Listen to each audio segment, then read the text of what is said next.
Tu viens d'avoir le bac ou tu veux te reconvertir dans un domaine d'avenir, faire le choix du numérique et rejoindre l'école supérieure d'administration, d'économie, de journalisme et des métiers de l'audiovisuel, ESAE. De nouvelles filières sont disponibles dès cette rentrée: informatique et multimédia, informatique industrielle et maintenance, réseau informatique et télécommunications, système informatique et logiciel, sans oublier les filières initiales: administration générale, administration des finances, administration des affaires, sciences juridiques, sciences économiques, sciences de gestion, journalisme et métiers de l'audiovisuel. ESAE est disponible sur 4 sites: Cotonou-Badjourmendé, Cotonou-Akpakpa, Abomey-Calavi et Parakou. Pourquoi choisir l'ESAE? Des formations conçues pour le marché de l'emploi, des enseignants expérimentés et passionnés, des infrastructures modernes avec équipement de pointe, des opportunités de stage et d'emploi garanties. Les inscriptions sont en cours et les places sont limitées. Ne rate pas ta chance. Donne vie à tes ambitions avec l'ESAE. Contacte-nous vite par appel ou par WhatsApp au 01 98 98 14 00 ou via email scolarité@esae.bj et visite notre site web www.esae.bj. Ton futur commence maintenant avec l'ESAE. Tu investis dans un avenir professionnel, concret et sécurisé. ESAE, l'excellence à un nom. L'invité matinal de ce matin sur Free Matin, chers amis internautes, j'ai l'honneur et le plaisir de recevoir pour vous un acteur politique pas des moindres, Antoine Guédou Vicetobre. Bonjour. Bonjour, monsieur le journaliste. Vous êtes le porte-parole du cadre de concertation de l'opposition politique au président Patrice Talon. Vous êtes le président du parti politique Grande Solidarité Républicaine. Avec vous, ce jour, nous allons commenter l'actualité en lien avec le Parti politique des démocrates, notamment sa participation à l'élection présidentielle de 2026, ce que traverse cette formation politique. D'entrée de jeu, ma première interrogation, c'est de savoir comment, au niveau du cadre de concertation de l'opposition, vous partagez les peines du Parti politique les démocrates. Encore une fois, bonjour. Et bonjour aux téléspectateurs. Et j'ajoute, JSC la main dans la main, tout comme pour dire que c'est dans la main dans la main que nous allons construire ce pays. Partage des peines des LD au sein du cadre, nous dédramatisons tout. Ce qui se passe au sein des LD aujourd'hui participe de la démocratie. La seule chose à déplorer, c'est de constater simplement des gens qui se disent démocrates, mais qui refusent d'être démocrates. C'est-à-dire? Je vais vous le dire. Dès lors que vous mettez ensemble pour dire, élaborer les règles du jeu, dès lors que vous entendez pour mettre en place une commission, lorsque le résultat final tombe, tout le monde doit se plier. Et dans un parti politique, dans un groupe, je vais dire en général, en démocratie, la position de la majorité est la position du groupe. J'ai regretté un peu qu'un seul monsieur pense que parce que lui, il n'est pas d'accord, c'est fini. Et je pense que les autorités béninoises ne doivent pas accepter cette façon de faire. J'ai déploré la position de la Sénat dans cette affaire. Ils ne doivent pas accepter parce que nous avons bien dit la démocratie. Et la prise de décision en démocratie fait appel à l'opinion, à la position de la majorité. Vous savez, ils ont eu un peu de discussion, les uns qui disent « ce ne sera pas Éric Rouleté, sinon je ne donne pas mon parrainage. Si c'est Éric Rouleté, je ne donne pas mon parrainage. » Il y a des gens qui ont dit ça. Les autres qui disent le contraire. Si ce n'est pas lui, je ne donne pas. Donc, il y a deux camps. Il se trouve que quand vous faites l'analyse, dans les deux camps, il y a un camp qui est du sud et un camp qui est du nord. Mais c'est la nation qui compte. Le président du parti, en homme d'État, a veillé à ce que ces deux tendances soient écartées, certainement. En tout cas, s'il ne l'a pas fait, moi je suis content que l'un ne gagne pas sur l'autre. puisque finalement, ça a quitté le sud, ça a quitté le nord pour être au centre. Et vous savez... Qui était le challenger de Eric Onété au nord? Il y en avait plusieurs. Hein. Quelques noms? Il y avait Noureni, il y Atchadé. avait M. Sounon, ils étaient quand même un peu nombreux. Vous savez qu'il y a eu 34 candidatures. Et au sud aussi, il y en a beaucoup. Hein. Donc, l'Assemblée ou l'organe qui a tranché, le Conseil national, a bien fait de se mettre au centre. À équidistance des deux. C'est une bonne chose. Ça, c'est une attitude de bon père. Maintenant qu'après ça, des gens jazz, c'est pas bien. Avant, on peut jazzer. C'est la démocratie. Ce n'est pas l'unanisme. On peut discuter. Même pendant la dictature, les conseils des ministres n'étaient pas faciles pour Kérékou. Hein. On discute. Maintenant, il faut trouver un compromis, un consensus. Je ne souhaite pas cependant que cela se passe comme ça s'est passé du temps de Rikiat Madougou. C'est-à-dire que maintenant, la plus haute autorité du parti doit pouvoir concilier les deux camps autour du choix du conseil. Vous parlez de Boni Yayi. Je vais parler de lui. Il doit pouvoir les appeler tous pour dire personne ne sera perdant. Qu'est-ce que vous donnez à celui-ci? Qu'est-ce que vous donnez à celui-là? Pour calmer le jeu. Pour que tout le monde participe à l'exercice du pouvoir. Je ne souhaite pas que ce grand parti-là ait des problèmes après la conquête du pouvoir. Ils ont été... Il faut déjà qu'ils participent déjà à la compétition. Soyez rassurés, ils iront. Ah bon? Ah oui, je ne vois pas par quel chemin on peut les empêcher. C'est vrai que depuis un certain temps, le président Patrice Talon a trouvé des artifices pour les troubler, pour empêcher leurs réunions, leurs meetings. Et ça vient ici, là, par là. Hein. Ça s'est soldé par l'affaire Sodino. Mais la rupture même avait pris beaucoup de dispositions pour que ça n'arrive pas. Rappelez-vous du dossier Soui. Ou du moins pour que ça n'arrive plus jamais. C'était Diogbenou qui était là. Aujourd'hui, on doit se rendre compte qu'il a mis une jurisprudence merveilleuse, même si, entre-temps, c'est pour se protéger. Aujourd'hui, ça doit le rattraper. Ça doit rattraper le camp de la rupture. Parce qu'il y a des mots forts dans cette jurisprudence-là. Quelques-uns? On dit que le parrainage est encadré. Ce n'est pas le député est libre, d'accord, mais c'est une liberté encadrée.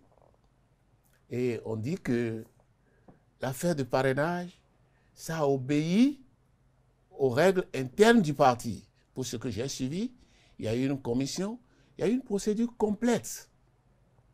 C'est mieux que quelqu'un qui est venu imposer et tout le monde a accepté. Il y a eu une procédure complète, une commission, des critères, et puis ensuite réunion des organes. Et c'est très bien. À partir de là, c'est l'affaire du parti. Ça ne peut pas être l'affaire de Sodino. Mais la loi ne dit pas que le parrain doit obligatoirement parrainer le candidat de son parti. Il peut s'abstenir. La loi n'a pas dit non plus qu'il peut s'abstenir. Et là, tout ce qui n'est pas interdit est autorisé. Et l'option de la majorité, c'est qu'il ne s'abstiendra pas. En plus, il a obéi à ça, en signant ensemble avec cette majorité-là le mandat qu'il donne au parti pour parrainer un duo. Tout le monde a vu ça à la télévision. Il a signé publiquement. Et quand il a oublié de signer, le chef de parti lui a rappelé qu'il n'a pas signé. Il est allé signer. À partir de ce moment, c'est comme un chèque à blanc. Hein? C'est pas interdit. Est-ce que cet oubli-là était une erreur par inadvertance ou stratégiquement politique? Je ne veux pas dire que c'est à dessein. Mais même si c'est à dessein, c'est bien que cela soit arrivé, puisqu'on a eu l'occasion de le rappeler à l'ordre et il y a eu l'occasion de s'exécuter. C'est un élément fort dans le dossier aujourd'hui. Donc, par rapport à tout ça, je ne sais pas par quelle alchimie on pourrait dire que les démocrates n'iront pas aux élections. Et si ça arrivait, vous savez, hein, la Constitution autorise la désobéissance, dans certains cas. Désobéissance comment? Désobéissance permet au peuple de désobéir lorsque la décision est manifestement illégale. Je ne veux pas dire qu'une cour constitutionnelle dirigée par un professeur de cette expérience et de ce niveau intellectuel va faire du n'importe quoi. Je ne veux pas dire ça. Donc vous avez foi en la Cour constitutionnelle. Confiance en la Cour. Jusqu'à preuve du contraire. Faisons leur confiance. Alors, Antoine Guédou, Vicetogbe, lorsque l'on écoute l'honorable député qu'on peut dire fondeur, si on peut le dire ici, il fait des revendications en lien à la gestion interne du parti politique. On a vu l'honorable Dancy également lui apporter son soutien. On a lu un peu la tribune ouverte adressée à Sodinou par l'honorable député Éric Houndété. Est-ce que quelque part, il n'y a pas véritablement un brin de vérité dans ce qu'il revendique, dans ce qu'il dénonce? Je ne suis pas au sein des démocrates, je suis GSR. Mais je vais simplement apporter ma part de vérité. Oui. Lorsque vous êtes dans un groupe, tout le monde n'est jamais d'accord sur tout. On peut ne pas s'entendre. Mais on se rallie à l'opinion de la majorité. C'est ce que ces députés doivent savoir. Même si la majorité nous brime? Vous savez, en réalité, le président Patrice Talon attendait les démocrates sur le terrain de l'autoparrainage. Ils y ont échappé belle. Sinon, la situation sera plus compliquée aujourd'hui. On n'aura aucune raison de discuter. Aujourd'hui, c'est clair. Et le dispositif juridique qui est mis en place pour empêcher qu'une telle chose n'arrive n'est pas mis en place par l'opposition. Elle est bel et bien mise en place par la majorité. Et à partir de là, moi je suis clean. Voilà ce que je peux vous dire en bref sur cette situation. Donc au cadre, quand nous faisons toutes ces analyses-là, bon, nous pensons que c'est quelque chose qui est logique, qui doit arriver comme ça, mais qu'après, ils finiront par s'entendre autour de l'essentiel. Je vais prier ceux qui se sortiront grandis de la décision de respecter l'opinion des minorités, de les appeler et d'échanger avec eux. Voilà un peu ce que je vais vous dire. Voilà, lorsque vous pensez qu'ils vont se comprendre et qu'on apprend que la police judiciaire convoque l'ancien président de la République, Thomas Bouniaï, qui est président du Parti politique des démocrates, et le duo candidat Jude Lodjou et Renaud Agbodjo, est-ce que vous pensez que... La police judiciaire est dans son rôle. On lui a donné des instructions. Elle est en train de satisfaire, de donner droit à ce qu'on lui a demandé. Il y a une plainte. Encore que la loi lui permet de refuser. Vous savez, il y a une plainte. Est-ce que cette plainte-là a des raisons d'être? Le document sur lequel on s'appuie pour faire la plainte, c'est un document administratif. La matière sur laquelle on s'appuie pour faire la plainte, c'est un contentieux électoral. Et toutes ces deux choses-là échappent au juge des référés. Et il ne peut pas se prononcer sur le fond en matière administrative. Certains juristes disent le contraire. Pourquoi? Pourquoi? Vous les avez suivis, ces juristes qui estiment que c'est plutôt de la compétence de ce juge-là. Non, pas du tout. Pas du tout. Peut-être que nous n'avons pas étudié les mêmes droits, nous n'avons pas vécu les mêmes instructions, les mêmes expériences. Et même s'ils disent ça, c'est aussi sa compétence de se prononcer sur une matière exclusivement contentieuse qui relève de la Cour constitutionnelle. Non. Non. Le document incriminé, dès lors que c'est un document de la Sénat, une autorité administrative, c'est un document administratif qui échappe à l'appréciation du juge judiciaire. Vous comprenez? Et puis, ça là, ce n'est qu'un côté. Quand vous prenez même le contenu du document, Qu'est-ce que le juge a dit? Il dit restituer à Sodinou son parrainage. En cas de résistance, j'ordonnerai à la Sénat de l'annuler. Est-ce que Sodinou est allé chercher le parrainage ou bien il faut courir derrière lui pour lui remettre? Et on a refusé? Où est la résistance? Qui peut justifier ce qui a été fait là? Alors, Antoine Guédou Vissotobré, est-ce qu'au niveau du cadre de concertation de l'opposition, est-ce que vous avez mené des démarches pour rencontrer le député Michel Sodinou? Sodinou est introuvable. Introuvable comment? Il a fait une vidéo dans laquelle il a dit... Ses frères ont voulu le rencontrer. Oh, nous suivons le dossier. Ça n'a pas été possible. Qui sont ceux qui ont voulu le rencontrer qui Je ne veux pas vous donner de nom, s'il vous plaît. Mais vous suivez les réseaux sociaux au moins. Vous avez suivi la conférence de presse de M. Hadi.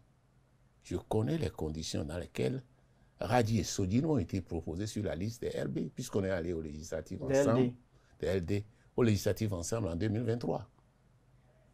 Et ce que Hadi vient dire, c'est non seulement son frère, c'est son ami. Donc n'allons pas plus loin. Si lui n'a pas pu le rencontrer, si à un moment donné il lui a fermé la porte, ce n'est pas un pauvre du cadre de concertation qu'il va l'ouvrir. Et qu'est-ce qui peut l'amener du jour au lendemain à avoir cette attitude envers ses camarades, ses frères? Vous savez, il est le seul à savoir. Je ne veux apprécier ici, au fond, son comportement. Je dis simplement ce qui doit être en matière de démocratie, en matière de système partisan. C'est tout. Et vous n'avez personne vers qui vous pouvez vous pencher en dehors des acteurs politiques que vous connaissez pour entrer en contact avec lui? Vous savez, il faut dire que nous n'avions pas de contact avant tout ça. Et si vous inventez comme ça, sans son assentiment, vous pouvez paraître suspect. Est-ce que vous avez vent de démarches engagées par le président Boniaï lui-même vers Michel Sodinou? Pas du tout. Pas du tout. Est-ce que vous ne pensez pas qu'au regard de la situation, au regard des enjeux, Boniaï lui-même devait quand même mener certaines actions? Vous ne pouvez pas dire non plus qu'il ne l'a pas fait. Je vous pose la question pour savoir, on ne sait jamais. Et je dis, vous ne pouvez pas dire qu'il ne l'a pas fait. Je vous pose la question, vous nous donnez l'information. Je vous ai donné la réponse. Que? Il ne me prend pas comme témoin pour poser ses actes. Mais à partir de ce moment, je ne peux pas dire qu'il ne l'a pas fait non plus. Donc je vais vous donner une réponse dans ce sens. Est-ce que vous mesurez l'enjeu que représente Sodinou pour la participation des démocrates pour 2026? Sodinou n'est pas un enjeu. L'enjeu, c'est le peuple. Vous avez compris? Sodinou n'est pas un enjeu. L'enjeu, c'est le peuple. Sodinou est rentré aux démocrates. Cela veut dire qu'il s'est librement plié au test du parti. Il a le devoir de le respecter. Je vais vous dire quelque chose qui va vous surprendre. Si c'était mon parti, GSR, à la fin de toutes ces procédures-là, je poursuivrai le juge des référés. Oui, oui. Pour que ces questions-là sortent une fois pour de bon de la République. Un cadre ne peut pas se lever et faire ce qu'il veut. Mais il fait ce que lui recommande son expérience et toutes les études qu'il a eu à faire. Tout à l'heure, vous avez parlé de... Vous savez comment Hadi et Sodinou sont venus sur la liste LD. Je ne fais pas de détails là-dessus. Donnez-nous quelques pistes. On était tous... Oui. On était tous au front pour la restauration de la démocratie avec un ami qui y était, qui leur a fait appel à un moment donné parce qu'ils étaient proches de lui. Je ne dirai pas plus. C'était qui l'ami, si vous ne voulez pas dire Je plus? ne dirai pas plus. Vous ne donnerez pas son nom? Je ne dirai pas plus. Est-ce que les gens ont été lésés pour qu'ils soient positionnés? Oh! Il y a des membres de LD qui pensaient qu'ils étaient lésés. Mais ce n'était pas ça. Ils posaient un faux problème. À partir du moment où LD est parti aux élections en faisant appel à des alliés, vous devez leur faire aussi des concessions. Donc, lésé ou pas, ce n'était pas important pour moi. Est-ce que vous avez suivi de fond en comble le processus? Vous dites que oui, vous avez suivi, mais est-ce que Renaud Agodjo a été imposé? Je vais vous poser cette question. Pas du tout alors. Selon vos informations, non? Je vous réponds non, pas du tout. Et je vais vous dire plus. Et vous paraît contrairement méritant? à ce qu'on disait dans la plainte que le président Boni Yayi a fait du faux, et ça. Non. Vous savez, ils sont rentrés en matière pénale. Et c'est une responsabilité personnelle. Mais je peux vous dire que le président Boni Yayi a affecté les fiches après les avoir prises. Les avoir prises au secrétariat administratif du parti. C'est devant moi que le secrétaire administratif a rempli. Toutes les fiches, ce n'est pas la fiche de Sodine seulement. Toutes les fiches étaient signées à blanc. Parce que c'est la procédure qu'ils ont décidé ensemble. Pour rentrer ensemble dans un bus pour aller les chercher. Pourquoi Todine sera en marge de la procédure? À preuve, c'est qu'il a déjà signé, il a remis. Et il ne peut pas, parce que lui seul n'est pas d'accord sur 28, dire que lui, il va reprendre. Non, il ne peut pas. Et si le droit le réconforte dans sa posture? Le droit ne peut pas le réconforter. J'attends de voir ce droit-là. Merci à vous, Antoine Guédou Wissé-Togbé. Dernière question avant de conclure. Vous êtes président du parti politique Grande Solidarité Républicaine. Est-ce que vous n'envisagez pas une alliance avec le parti politique Les Démocrates pour les législatives et communales prochaines? Vous savez, les alliances sont interdites. Un accord de coalition parlementaire, j'allais dire. Voilà, nous envisageons, nous sommes en train d'étudier. Nous avons d'ailleurs mis en place une commission technique qui nous a fait des propositions sur les schémas possibles, les avantages et les inconvénients de chaque schéma. Et c'est en cours d'étude, ce n'est pas bouclé. Vous ne pensez pas aller voir l'Union progressiste, le renouveau, le Bloc républicain éventuellement? C'est exclu. Comment je vais le justifier politiquement? La loi le permet. Vous m'avez vu, non? La loi le permet. Après tout ce que j'ai dit à ce peuple-là, vous me voyez faire une bêtise comme ça, j'appelle ça bêtise. Ce serait de la salade russe. Je ne peux pas. Est-ce que vous ne pensez pas qu'avec tout ce qui se passe actuellement, le parti politique LD serait épuisé sur notre front, alors qu'actuellement, ils doivent être en train de préparer les dossiers pour les législatives et communales? Justement, c'est ce que la rupture attend. C'est-à-dire, on veut distraire. Pourquoi vous y voyez encore la rupture? Hein? Pourquoi vous y voyez la rupture alors que c'est un problème de démocratie interne? Non, laissez démocratie interne. La démocratie interne est réglée entre les partisans. Vous suivez? Je ne sais pas ce que... Peut-être que d'autres partisans n'ont pas le courage de Michel Sodinou. Non, laissez affaire de courage. Ce n'est pas une affaire de courage. Vous savez, dans les tests du GSR, c'est clair et net. La décision du parti est la décision majoritaire. C'est écrit, blanc sur noir. Vous suivez? C'est aussi clair que vous ne pouvez pas démissionner à 1 an d'une échéance législative. Et tous les militants du GSR le savent. Vous perturbez le parti. Et c'est cette perturbation que les adversaires recherchent. Et on entendait sur le front de l'autoparrainage, ils ont échappé belle. On est arrivé ici. On a vu que, attention, il y a une jurisprudence, tout ça là, et ça ne risque pas de prospérer devant la cour. Et puis, bam, on va chez un juge judiciaire, le juge des référés. Et ce qui a fait pitié, c'est la confirmation de la cour d'appel. Parce que ce n'est pas n'importe quel magistrat, on met à la tête de la cour d'appel. Merci à vous, Antoine Guédou Wissé-Togbé. On vous aura compris. Un petit commentaire pour conclure, rempli d'espérance. Le commentaire que je vais faire, c'est vrai, j'ai déjà un peu les cheveux blancs, hein, mais je prends le peuple à témoin. La communauté internationale à témoin. Pour supplier le président Patrice Talon, pour lui dire de tenir compte des ambitions de son peuple, ce peuple-là qu'il a élu. Je le prie de reconsidérer sa position et de se rappeler que en 2019, il nous avait dit, nous, dans l'opposition, de ne pas brûler ce pays que nous aspirons diriger. Et nous l'invitons au retour de l'ascenseur, qui ne brûle pas ce pays. Ce n'est pas la fin du monde. Merci à vous Antoine Guédou, vice-togbe. Je rappelle que vous êtes porte-parole du cadre de concertation de l'opposition. Vous êtes également le président du parti politique Grande Solidarité Républicaine, GSR bien évidemment. Merci d'avoir effectué le déplacement ce matin sur nos plateaux. Merci à vous chers amis pour l'attention. C'est la fin de l'invité matinal et de Free Matin de ce matin. Merci pour l'attention, portez-vous bien. On se donne rendez-vous demain par la grâce et la volonté divine. Portez-vous bien et belle suite de programmes sur ESAE TV.